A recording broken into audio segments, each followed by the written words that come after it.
Hello, fellow beer travelers, and welcome to my cigar garden. And let's do a little Big Buck Brewery today.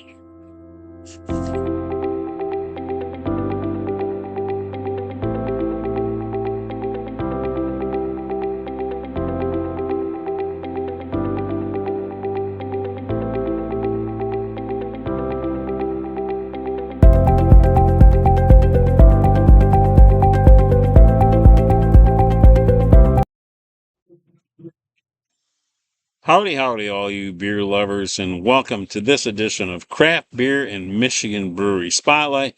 We're out in my cigar garden today, and I've got the Betsy Ross flag behind me. It's time to start thinking about the semi-quincentennial. I've got the hat, the 76 shirt on. So hopefully you're doing the same thing. Matter of fact, the chair that I'm in is a brand new lounge chair to enjoy my seating out here in the cigar garden. And so I'm getting excited about the 250 years of the United States of America, and so hopefully you are as well. So, and you've probably been noticing that I've been making sure that I'm wearing red, white, and blue in quite a lot of my videos as of late. So today I'm just going to do something a little bit different. Obviously, Big Buck. When I was over at Snowbelt Brewing Company, yes, I went into Big Buck. I did not do a video on location, but I bought a mix pack. And this one here, Big Buck's Michigan Sunrise and India Pale Ale. It's a 16-ounce can, brewed over there in Gaylord. Looking at the warnings, of course, the new things that they're adding to these things, which I've talked about, on the cans, may cause health problems. So, I'm probably going to die. All right. So as we look at the Big Buck story, an IPA filled with unique hop flavors and aromas, proudly brewed with 4 different hops from Michigan local hop of Williamsburg. And has an IBU of 60, so pretty large on the IBUs.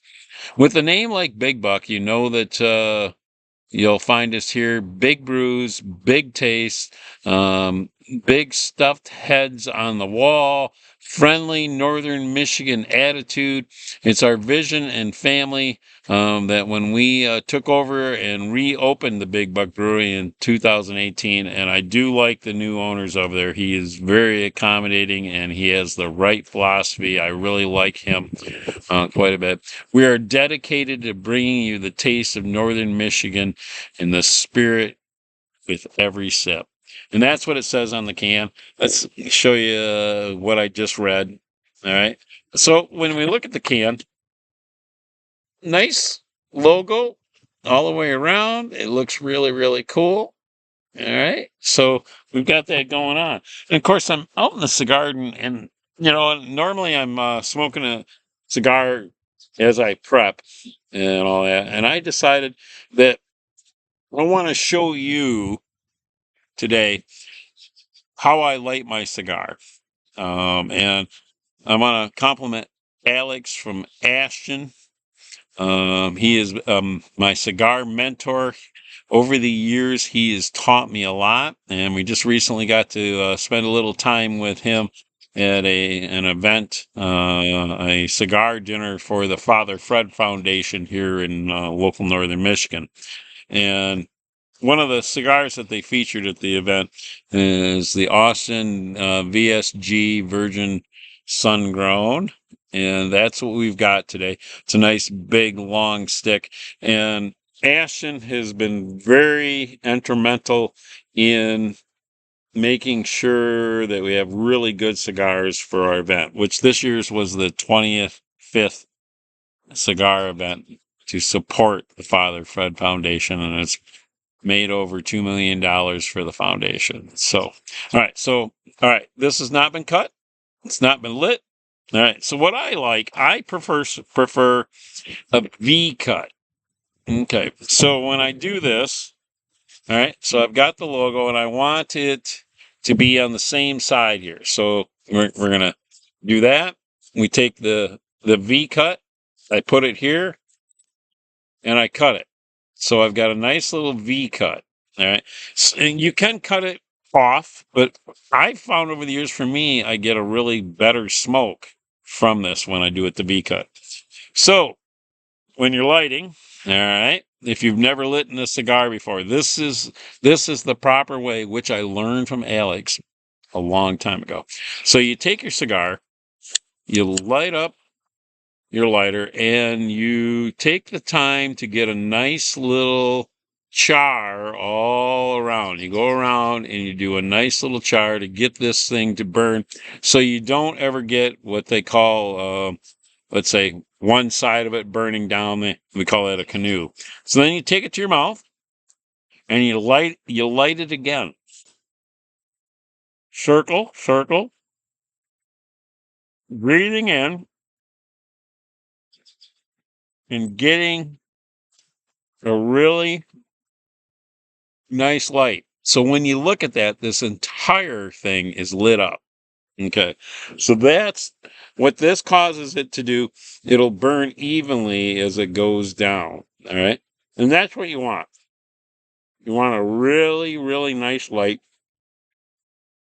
So when I'm out here in my cigar garden, I'm relaxed, I'm comfortable. This is my place. It's a nice little place for me to enjoy a good cigar like this. So, all right, take a giant hit.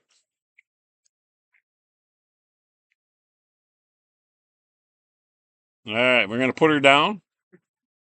Matter of fact, let's just show off our ashtray. So this was from the 11th annual cigar dinner for the Father Fred Foundation, which was in 2006. So this is when I set my cigar down, that's what I set it down to. All right, so the beer, back to the beer, because we're here for a beer review. So we've got the Adams Fly Festival. Okay. This is the glass from the 5th annual Adams Fly Festival in Kingsley, Michigan. Sorry about that. Kingsley, Michigan. They do a wonderful, short, small event honoring the Adams fly. So if you're a fisherman, a fly fisherman, the Adams fly is one that you probably have in your box of flies. My dad actually used to fish with the gentleman that invented that back in the day. And now this fly is used to catch trout all over the United States. And we honor them by doing this, by having a fly festival. So I look forward to that. That's coming up this weekend. So, all right. So we're using that glass. Probably use it again because I'm going to that festival, and I'll probably take it with me and use it down there. If they don't have a new one for this year, I don't care because I've got a glass. All right. So let's pop our top. All right. Nice little Chinook. And let's pour her in the glass. Let's see what this looks like. So we're looking at a nice, 60 IBU India Pale Ale. All right, so as we look at this, look at the orangish, golden, beautiful, fantastic looking. Now, I've got a little bit left in the can. The head on it is nice and creamy. Let's get the Fly Festival logo looking there. And of course, the glass then on the other side. So let's fish out of the fishy side. So the head looks nice and creamy. All over this glass, I've got a lot of bubbles. I've got a lot of snowflakes rising up from the bottom. So, all right. I hope you've been to your beer fridge. You've grabbed a bottle of beer, you've popped that top, and you're joining me. I'm giving you that time to make sure that it's poured in the glass and you're ready to go. So, cheers. All right. When we take it to our nose, probably picking up, sounds like we've had an accident somewhere and we've got a fire truck heading on that way. Yep, that's the fire truck horn. Hope everyone's okay. We don't want anyone to be severely hurt. So I'm getting maltiness, and I'm not getting any hops.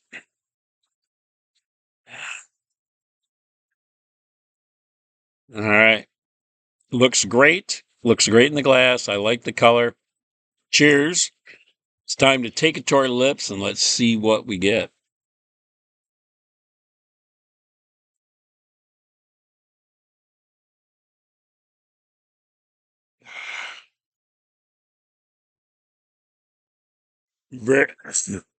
Good job, Big Buck.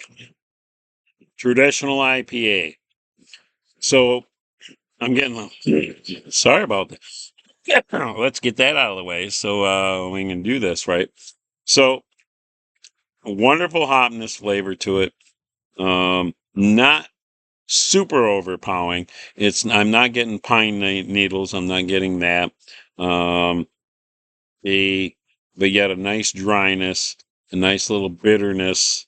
But I think it's very easy to drink. As an IPA goes, I like it. Um, I'm not a hophead guy. I prefer not to be overpowered, but I like the bitterness. I like a little maltiness to it. And that's exactly what I'm getting. I'm getting a nice maltiness. I'm getting a little bit of dryness. We didn't mention the alcohol. Okay, there it is. 5.5. So let's see if we can get that in the can. 5.5 in the alcohol. Of course, we know we have a little bit left over to that. So now the can's totally into the beer glass, and we like that. So I'm glad I got one of my favorite cigars from Ashton. Okay, it's ungrown. And I've got a really, really good beer from Big Buck Brewery over in Gaylord, Michigan. So I hope you make your way over there. Let's show this logo again. All right. So the legs on the glass look really nice. I give this, if I were to do my bottle caps, 1 to 5. Definitely is going to be in that 4.59%. I think it's a really, really, really good beer. No more power to you guys at Big Buck Brewery for making a really, really good beer. I hope you've taken the opportunity to hit the like button and go along with me on my journey, see what I like to drink out in my garden, and all of that. So, if you're not a subscriber, please subscribe. You get to go on my journeys, whether I'm sitting out here in the backyard in my garden, or if I'm over at the brewery enjoying a great beer. So, one more hit. Look at that. Nice big puff. If you're going to have a beer, make sure you have a good one.